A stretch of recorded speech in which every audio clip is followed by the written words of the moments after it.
My name is Will. I am one of the co-founders of the Shopify app, the AI collection merchandiser, and we have helped hundreds of stores improve their store revenue by, anywhere from 5 to 10% just by improving their product sorting on their collection pages. And today, what I wanted to do is record a quick video for you all to show you exactly how that works, and not in a way where there's anything to download or anything to buy, but literally give you like the step-by-step process and all the insights that we use in order to do sorting automation so that you can apply it on your store just through the Shopify UI and G Sheets. Like, you don't need to buy an app. You can do this all on your own. And for us, I think the Shopify community has given us so much as we built our app. I just wanted to record a video that gave back to the store owners who have really helped us along the way.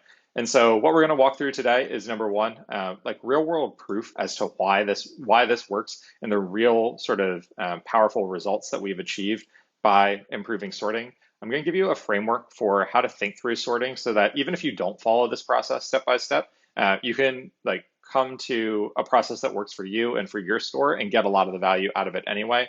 I'm going to give you all the different reports and details that you need to do this through G Sheets and Shopify, where to find all the information, how to combine it, and finally give you a template so that you can do it yourself. And that way you don't have to build everything from scratch. You don't have to worry about cleaning up like URLs to do joins of your revenue data and your product view data.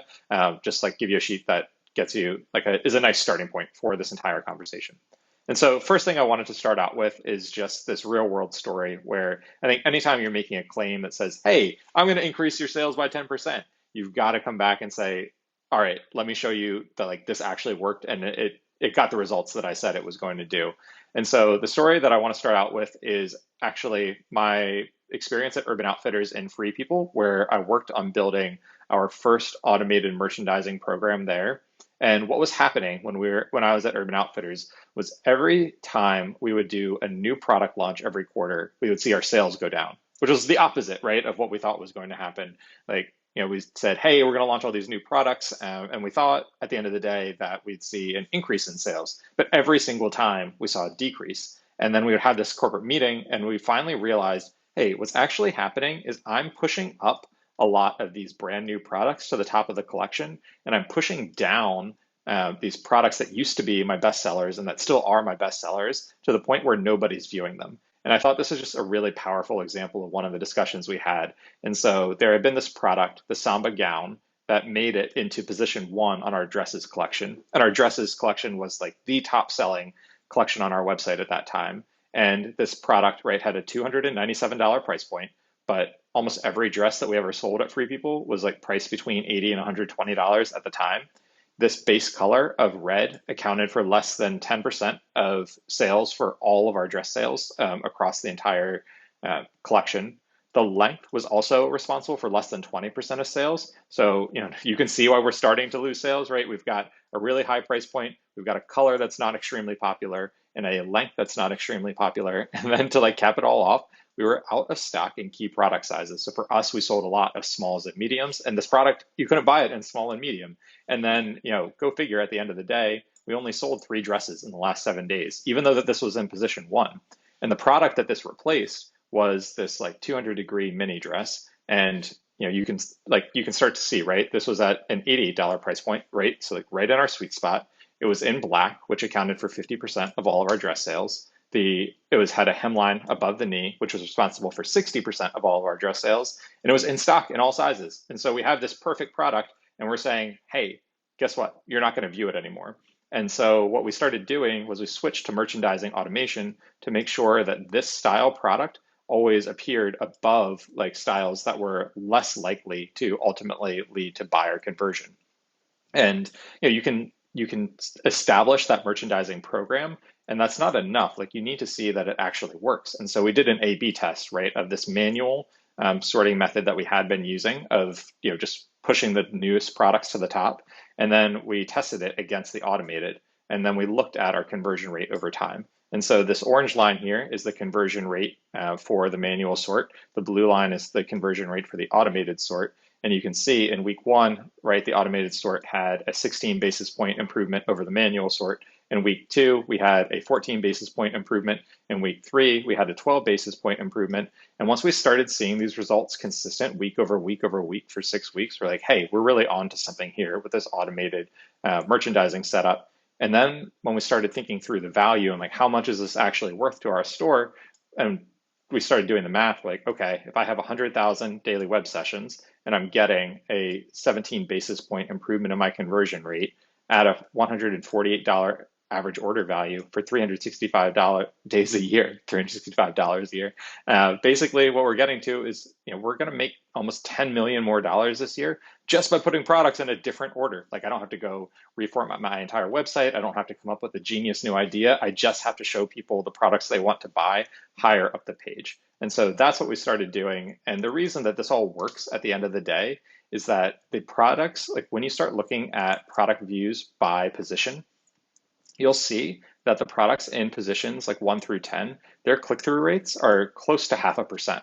But by the time you're down at products in positions 150 through 200, you're only getting maybe a fifth to a tenth as many views. And so if I can just redistribute views to products that are likely to sell well up here, I'm going to have a drastic impact on my store rankings. So, at the end of the day, it's like really, really similar logic to what Google uses when they're trying to show you what search result to click on, right? You can think of your their collection pages as sort of the Google search results of your Shopify store, and getting people what they want to see up here is really, really important into driving your overall sales.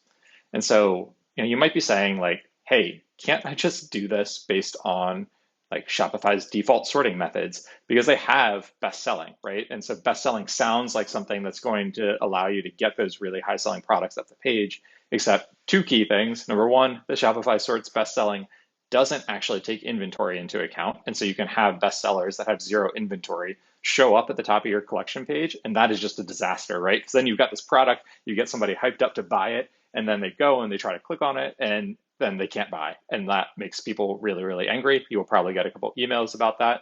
And then the second thing is it doesn't use a look back window. And so if you've had a Shopify store that's been live for 2 years, you have some legacy products that sold well in 2021, 2022, all of a sudden, that's going to show up at the top of your collection, even though even though you need to be looking at sales from a more recent 30 or 60-day window. And so this best-selling sort like sounds good on the surface, but it doesn't really do what you're trying to do. And then when you start looking at the other options, they just get worse, right? And so if I look at sorting by price, you don't want to sort by high price or low price, right? You want to show people a mix of different price points so that they see all the different things that they might be interested in buying, and they can find a price point that's relevant for them. You don't want to just show people all your highest price things. You don't want to show people your lowest price merchandise. Alphabetical, I don't even know why Shopify included this as an option. Like, I've never seen anybody be like, I want to shop by A, B, C, D, E, F, G. And so, ultimately just who would do this? And the last one, date added, you start running right back into the problem we were just talking about at Free People, where if I just push all of the newest product up to the top of the collection, I'm going to push all of my best sellers down. And so, really, at the end of the day, it's not about using any one of these methods. It's how you start really combining them in a way that makes sense and drives people to actually purchase products on your page. And so the first thing that we want to do once we start saying, all right, I'm ready to merchandise my collections on Shopify in a better way, because it's going to take a little while, is you want to find out which collections are your most valuable collections. And the easiest way to do this is to look at which of those collections are getting clicks, right? If lots of people are clicking on the collections, those clicks are ultimately going to lead to sales. And the easiest place to grab your click-through information is from Google Analytics. If that is not easily available to you, the other place to start for most stores are, number 1, sale collections. Even if you want to be a full price merchandiser, the reality is a lot of the sales on your store are going to come from sale pages, and we just need to be realistic about that and merchandise these pages really, really effectively. Even if like the rest of the store, even if our overall strategy is about driving full price sales. And then the second place that people tend to click is a what's new collection, right? You might have lots of people coming back over and over and over again, and they just want to see what's new on the store since I shopped the last time. And finally, the other collections that are going to be your big sales drivers are whatever your store like most prominent category is. And so if you are a dress retailer, it's going to be your dresses collections. If you sell ties, it's going to be ties. If you sell homewares, it's going to be tables and furniture.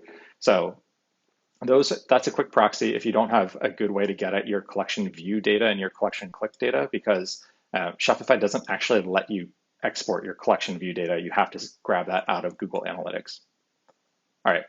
Once we've got those collections, it's important to just have a framework for what's the goal that we're actually trying to achieve when we're merchandising these pages, and what does success look like? This is one of the areas where when we talk to clients, people just don't have a way to conceptualize what does a really effective collection page look like. And the place that we've arrived at over the years is that we're trying to generate the highest dollars per collection page view. And the reason that we're using that as a success metric is one, we're running a Shopify store, so we want to generate sales. But two, it's also just really aligned with how our customers ultimately perceive value. Because if a customer can go into a collection page, immediately find a product that they want to click on and that they want to buy, and then they actually convert, that customer is going to come back over and over again, because that's a good shopping experience. And so everything that we do when we decide and we think through sort order is going to be oriented around how do we generate the highest dollars per collection page view. Some of that is putting the right products in the right position, and some of it is making sure that really attractive products show up next to one another so the page overall is really visually appealing. All right, and so that gets us into this point of how do we actually do it in Shopify, and what is the step-by-step process that I can follow. So the first thing that we want to do is we want to get all of our out-of-stock products to the bottom of the page. And similar to what we were talking about a couple minutes ago, if I have a product, even if it's sold well in the past, but it's out of stock, nobody can buy it. And so intuitively, you want to get that out of people's line of sight. And then, once it gets back in inventory, we'll put it back to the top of the page. But for now, you want to get it to the bottom. The second thing that you want to do is you want to group the remaining products by revenue generated over your last, and I put X days in this slide, but it's really like 30, 60, whatever matches the inventory turn for your store. And you want to place products into, maybe groups of 12 or 24 based on sales. Because the idea that you're trying to capture is you want these bestsellers to go up to the top of the page, but you don't want to rank things purely on dollars generated. Because what we're going to do is we're actually going to refine those rankings by a combination of the conversion rate, the dollars per view, and the percentage of variants left in stock. And so the combination of these two things, right, if I take my revenue and then I make a weighting factor that's a combination of conversion rate, dollars per view, and percent of variants left in stock, it lets me refine those rankings to optimize the dollars per collection page view. And after we've done all these three things, right, like this is the science, this is the math portion of everything, then we're going to layer on our business goals, and we're going to adjust those rankings for our marketing, our promotion, and our aesthetic needs, right? So if we have a situation where I'm going to send a marketing email and I want to make sure a couple products appear at the top, that's okay. And like we can do that for a little bit. Same thing if I want to promote clearance products for a week or two, or if I want to make sure a couple of products that are the same color, the same style, or have the same photography show up next to one another to make the page look really good. Like that's great, but let's do it after we've already taken care of the science portion of it. And so at the end, where we end up is we've gotten a really clear way to get the math and then combine the sort of more editorial considerations of your collection and put them together in a really, really nice way. So that's the framework, and that's how you think about it. And that's like the process that you would actually follow. The next piece of it is the trickier piece, I would argue, because we've done it a number of times. We've done it a lot manually. And that is, how do I actually execute this in Shopify? And as I was sitting down to record this video, I was like, I need to put together a template for all of this, because it can be difficult to grab all these different pieces of information and clean it. And I'm going to show you all the template. I'll show you how it flows together. But basically, you're trying to get these 5 or 6 different pieces of information by product ID. So you're trying to get the revenue. You're trying to get product orders. You're trying to get the product image because it's useful to be able to see what you're sorting as you're coming up with it. You want to grab your click data out of Google Analytics. And then you want to grab your inventory by variant, which is very key, rather than just inventory by product, because you want to be able to see, is my product in stock in the key sizes that I will ultimately sell through.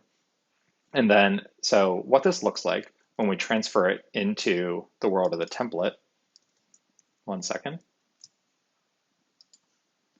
is I've got my data for my products, right? So I go through, I grab my product data from Shopify, and that lets me actually pull in the image source, the price, and the compare at price.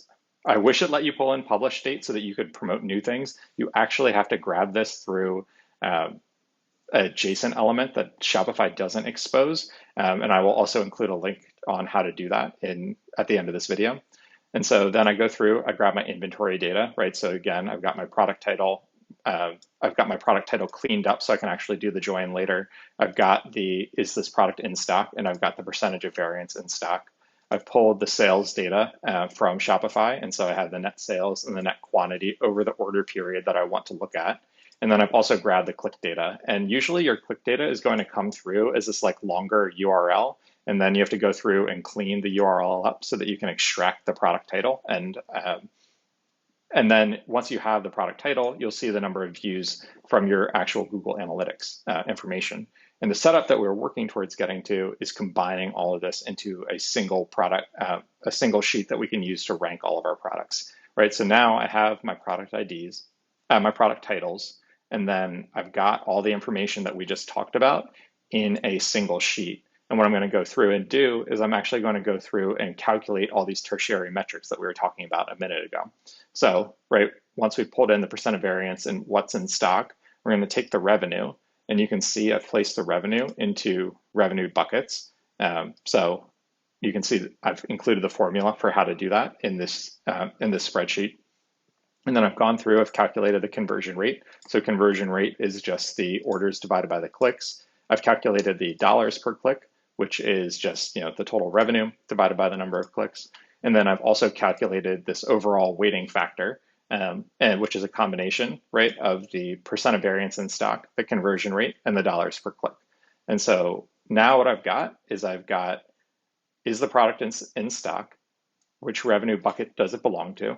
And how should I weight it based on conversion, dollars per click, and the percentage of overall variance in stock? And then what I'm going to do is I'm going to take all of that information and I'm going to sort all the products together in order to generate the sort of like math-oriented sort before I start refining anything.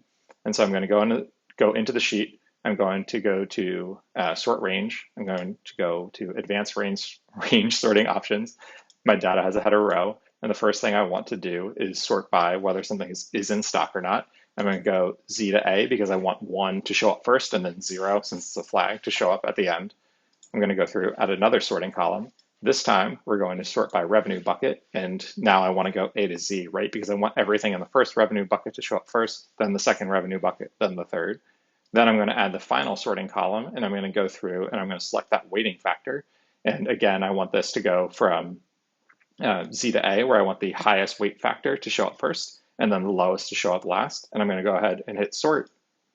And all of a sudden, I'm going to end up with this product arrangement and this recommended sorting, where everything that is fully out of stock, right, is now at the bottom of my page. That's the first thing that we wanted to accomplish. Next, I've gotten all of these top sellers up to the top of my page, which is also what I wanted to accomplish. But this product that's in position 4, right, it's not purely sorted based on only revenue. So even though this product outsold these other two, if I go over and I look at the weighting factor, you can see the weighting factor for that product was lower than the products that appear above it. And what that's saying is that these two products here actually do a better job generating dollars per collection page view than the product in the 4th position. And so that way, I've got this like good combination of I'm making sure all these like best-selling products show up high, but then I'm refining the rankings. And now that I have these, what I can go through and do, and because I have the product image, is I can actually go through and say, okay, you know what? Now I want to find the products that are in the same color and place them next to one another. Or I want to go through and place something that's on sale at the top of the collection. And what I have to go through and do at the end of the day, and it's painful, but it is worthwhile in terms of generating the extra revenue, is if I go into Shopify itself, when I go into the collection page, what I want to do is I want to select, instead of best selling or product title or price, I want to select manual.